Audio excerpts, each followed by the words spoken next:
राधे राधे। महाराज जी, आपका एकांतिक वार्तालाप सुनती हूँ और मुझे मेरे मन में काफी प्रश्नों का हल भी मिला है। महाराज जी, मेरा प्रश्न ये है कि मुझे छोटी छोटी बातों पर बड़ा गुस्सा आता है। जैसे मंदिर, गुरुद्वारे आदि तीर्थ स्थानों पर जाती हूँ, वहां अगर दर्शन करते समय किसी का धक्का लग जाए या कोई मेरे से आगे निकल कर दर्शन कर ले तो मेरे मन में गुस्सा आ जाता है। मुझे पता है कि ये बात गलत है, भगवान के स्थान पर सब भगवान रूपी संगत होती है, पर मैं अपने मन को उस समय कंट्रोल नहीं कर पाती और गुस्सा कर देती हूँ। नहीं, गुस्सा आना और गुस्सा प्रकट करना, इन दो में थोड़ा अंतराय होना चाहिए। प्रकट तो नहीं करती, मतलब मैं सामने नहीं हाँ, बोलती। तो कोई बात नहीं, वो मन है, मन में प्रतिकूलता सहन करने की सामर्थ्य नहीं है। अगर नाम जप किया जाए तो प्रतिकूलता सहने की सामर्थ्य आ जाएगी। नाम जपत आई सब सोई, देव सुबुद्धि कृपा करि मोहि, पोइ सुगुन माला रचो। अगर हम नाम जप करें तो हमारे अंदर इतना विवेक जागृत हो जाएगा कि छोटी छोटी बातों में क्या, बड़ी से बड़ी अपमान और प्रतिकूलता की परिस्थिति में भी हम विवेक के द्वारा अपने को बचा लेंगे, क्रोध नहीं करेंगे। क्रोध करने से दूसरे की हानि नहीं होती, अपना ही पुण्य क्षय होता है, अपनी ही मन की आनंद शांति नष्ट होती है। तो हमें लगता है क्रोध क्यों करें।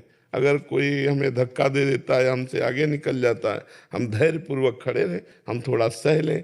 ये तो बढ़िया बात है जो आपने कहा, सब संगत भगवत स्वरूप है। तो हम ये जब इतना ज्ञान रखते हैं तो हमें सहन करना चाहिए।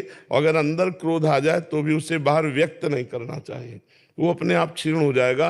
अंदर आए हुए क्रोध से विशेष हानि नहीं, जब तक वो क्रिया रूप में परिणित ना हो जाए।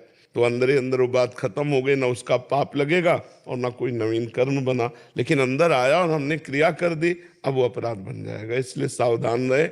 अगर क्रोध को विवेक के द्वारा शांत कर पाए तो बहुत अच्छा है, न शांत कर पाए तो क्रिया रूप में ना आने दें, उसे अंदर ही अंदर वो अपने आप थोड़ी देर रहेगा, फिर शांत हो जाएगा। और जिस समय क्रोध आए उस समय नाम जप जरूर करना चाहिए, क्योंकि क्रोध को अग्नि कहा गया है और नाम जप बड़ा बड़ा शीतल जल की तरह उसे शांत कर देगा।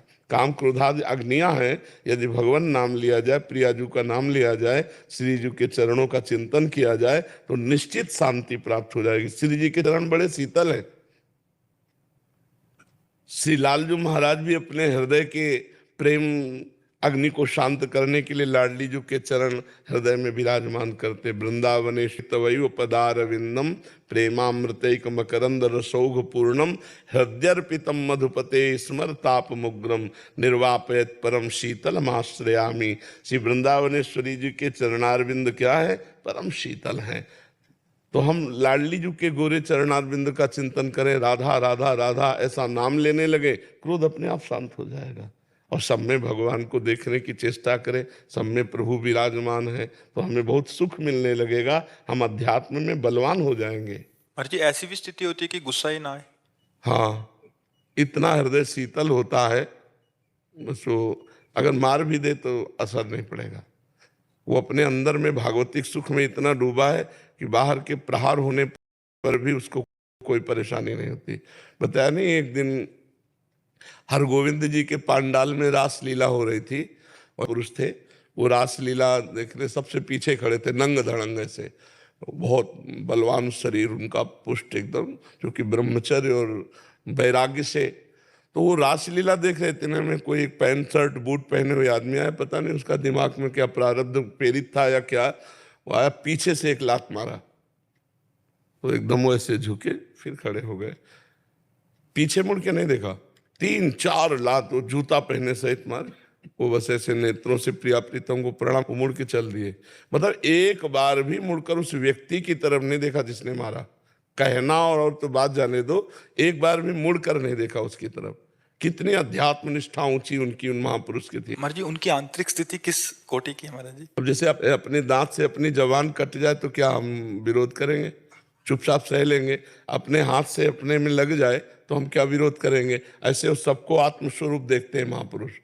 द्वैत खत्म हो चुका है, तो इसलिए इस शरीर से इसको पीड़ा पहुंची, इसका प्रारब्ध था, बस सह लिया। और साधक को काटना पड़ता है, साधक को काटना पड़ता है कि सब में भगवान है, हमारा कोई प्रारब्ध कर्म था, चुपचाप सह लो। अगर हम बोलते हैं तो नया कर्म बनता है, हमारा परमार्थ छूटता है, इसलिए वो सहन। और ऐसे ही करते करते अगर सहते सहते ये भाव दृढ़ हो, स्थिति आ जाएगी, स्थिति। और अभी जैसे साधक में स्थिति नहीं है, वो विवेक के द्वारा उसे संभालता है, लेकिन स्थित प्रज्ञ पुरुष को संभालना नहीं पड़ता, वो स्वाभाविक होता है। जैसे अपने हाथ से कुछ डंडा लग जाए, कुछ लग जाए, तो हम किसी का, अपने गिर पड़े, अपने चोट लग गई, तो हम किसको कहते हैं?